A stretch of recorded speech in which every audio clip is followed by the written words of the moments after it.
man. My man Shu. My man Shu in the city. My man Ty. That's my big boy. Yeah. Boy. Troy. Iced out. I'm not iced out. You are. Look at that. Oh boy, iced out. Iced out like that, man. Oh, chained up.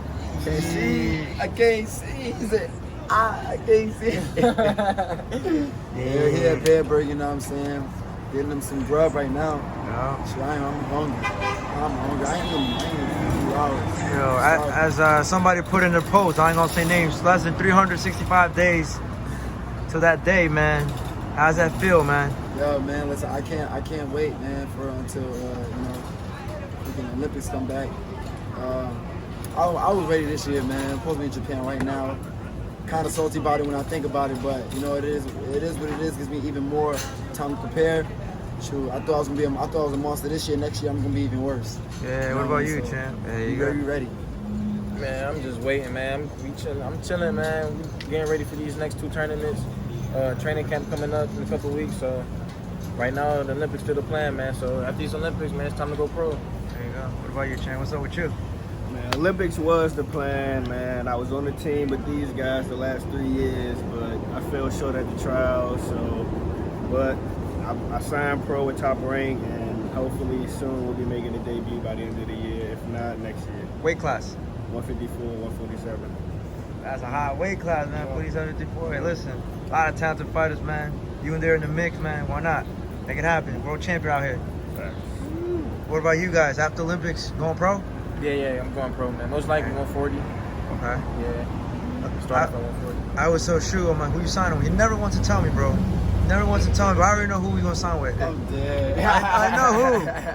If I'm him, but I mean, what would be your dream, best case scenario? Like, cause I tell him, like multiple times, like for promoters, like what do you see more, the money or them guiding you to the right direction, or what is it that you want from your future promoter? I mean, I want to be guided. Yeah, I want to be guided to the right direction because the money gonna come. Yeah, you know what I'm saying? The money gonna be there. You know what I'm saying? Yeah. So you don't want to, move yourself too fast. You know what I'm saying? For money, the money gonna come regardless. If you're doing your thing, you know what I'm saying? You bringing attention to your name and stuff like that. The money gonna come. Be sure. I agree with them. You know what I mean? If we're being guided in the right direction, money got to be involved if it's the right direction. You know what I'm saying? So it got to be involved. So I agree with them when it comes to that. But yeah, on that answer though, who I'm signing with. That's the $1 million question, man. Nah, I ain't telling nobody nothing right now. I ain't telling nobody nothing. But when I turn pro, I'm gonna go to 126. Okay. I'm gonna be at 126 and start off that weight class. I'm gonna work my way up after that. I'm getting all big names, getting my titles. You know what I'm saying, and just taking over the whole game. That's my game plan right now. We have one. I mean, we got a former Olympian that's making a lot of noise. Teofimo. He represents, I think, his country of Honduras. Yeah, definitely. I mean, his time in the Olympics was short, but like I said, he made it. Congratulations to him at the time. Everybody ain't make it, man. I tell you that right now. You really got to give credit when it's due. I don't care if it's due lost on the first day of the Olympics or last day or whatever.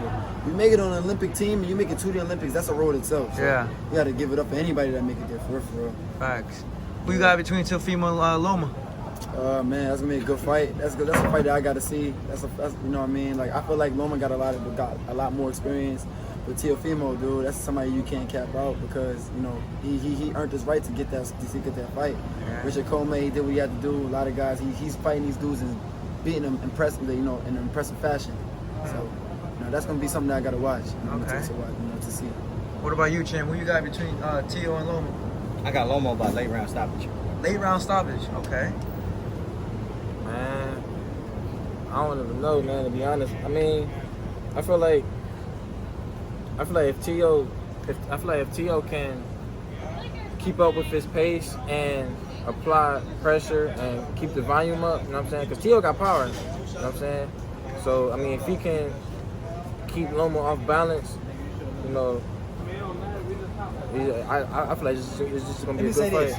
It'd be a good fight in my opinion. This Loma Chico that we getting is not the same Loma Chico we seen 3-4 years ago. He get hits more now than he did back then. And that was the proof in the Nares fight and the Camel fight. So he gets hit more. if Teofimo can land that shot, because, you know, he's a power puncher, Yeah. it can be an early night. But if he's sharp like he normally is, moving, he's going to go to the body. Teofimo get hits fairly easy as well. So I think in the later rounds, he breaks him down. What you think about that fight? I got the exact same thing he got. I feel as if, depending on how, if Loma comes in sharp, then he might break Teofimo down. But if Teofimo can land a shot and end it early, because Loma has been getting touched more his last couple of fights, then I see Teofimo getting it. But for the most part, I'm gonna go with Loma. Yeah. I see Loma. This is a question I want to ask all of you guys, because in boxing they say it's all about, you know, if you're mentally 100%, sky's the limit, right? In terms of Errol Spence, I love Errol Spence. That accident wasn't just any accident. It was life and death, you know what I'm saying? So for him to take Danny Garcia, I thought he should have taken a tune-up fight, comeback fight. But for him to take Danny, one of the top 10, top 5 fighters at 147, to take Danny, he beats Danny, he gets praised. Right. But if Danny beats him, people are gonna be like, oh, he wasn't the same because of the accident. He's in a lose-lose situation. Yeah. Danny's definitely in a lose-lose situation when it comes to this fight. I mean, I don't think it was a smart idea for Danny to even take this fight right now because of credibility-wise. You know, because he's just gonna be like, oh, you know, he just fought him post-car accident. You know what I mean, like, you can't.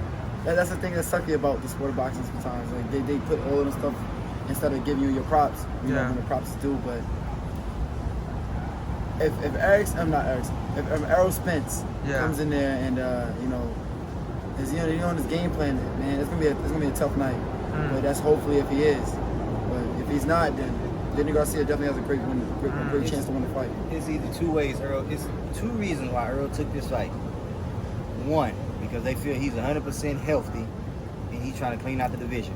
Trying to prove a point. Leave no reasonable doubt that he is the kingpin of this division. Or two, he was more affected by that crash than he's letting on, and he got to cash out now. Because if he take a tune-up fight and he accidentally get clipped by a lesser fighter, it's going to damage his reputation. He'd rather take an L by somebody that's one of the top elites in the division than take an L by a dog. I mean, somebody that ain't worth it, somebody who don't hit hard. Because if you lost the ability to take a punch because of that car crash, remember, he was ejected from a car that was going that fast. He had teeth taken out and everything. So if you lost the ability to take a punch, who would you rather lose to? Would you rather lose to another world champion dog like yourself, or would you rather lose to a tune-up guy that's supposed to be an easy dub for you? Yeah. So it's either you got to cash out now, or you doing it because you're 100% healthy and you're trying to prove everybody wrong. Good answer. I didn't even see it. I didn't even see that answer coming. Yeah. That makes sense though. That makes sense. That's a You know what I'm fact. saying? Because you know what I'm saying? Like, you know what I'm saying? Let's say, you know, he end up, you know, taking the L or whatever, you know what I'm saying? It won't be as bad losing to somebody like Danny than, you know, somebody that, you know, ain't got no name or no reputation, you know what I'm saying? So it's good if that's what he's thinking about doing, then that's smart. You know what I'm saying? I feel you, man. What about you, Chan? I mean, honestly, I had two picks. Either he trying to. Honestly, I don't think he's ready. But hey, Earl, you never know. It might be his body. It's his body. So That's the burger? Plain and bacon, side of fries. Huge. I don't even know how to put it in perspective, but that's just the real shit of it. I believe in her 100%. Another dog. Vegan stuff. But if he can't take a punch, Vegan stuff. it's the perfect fight. You gotta go big and go home. Vegan And you gotta go big. You gotta cash out. Because if you lose to a lesser fighter, your stock goes all the way down. And then it's gonna put Crawford back in the limelight. Well, if you would fought Crawford would knock you out in this round or that round. Yeah. You beat Gordon and you beat Danny like you beat Sean Porter. And can't nobody tell you shit. Yeah. Bounce back from that car crash.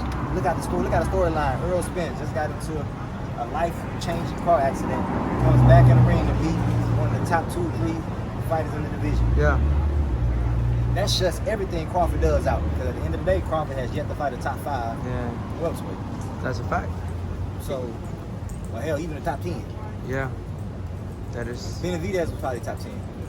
Man, he recently moved up. He recently moved up though. He was a champion at 140 though. WBA Jose Benavidez, right? Yeah. He was a champion at 40, moved up. So. I won in the top 10 though. He probably was. He probably was. He's probably all. Nah, because I could name 10 right now, and I don't even think he makes the list. He's my man's. But at the time, Nah, I still don't think he was at. he probably was floating around about 11, 12. Probably, yeah. He's up there. Like top 15, I see it. I don't know about top 10. But I'll tell you this much: what I'm excited about in terms of return, but not in terms of action pack. Mike Tyson, Roy Jones. We are most likely from the same generation.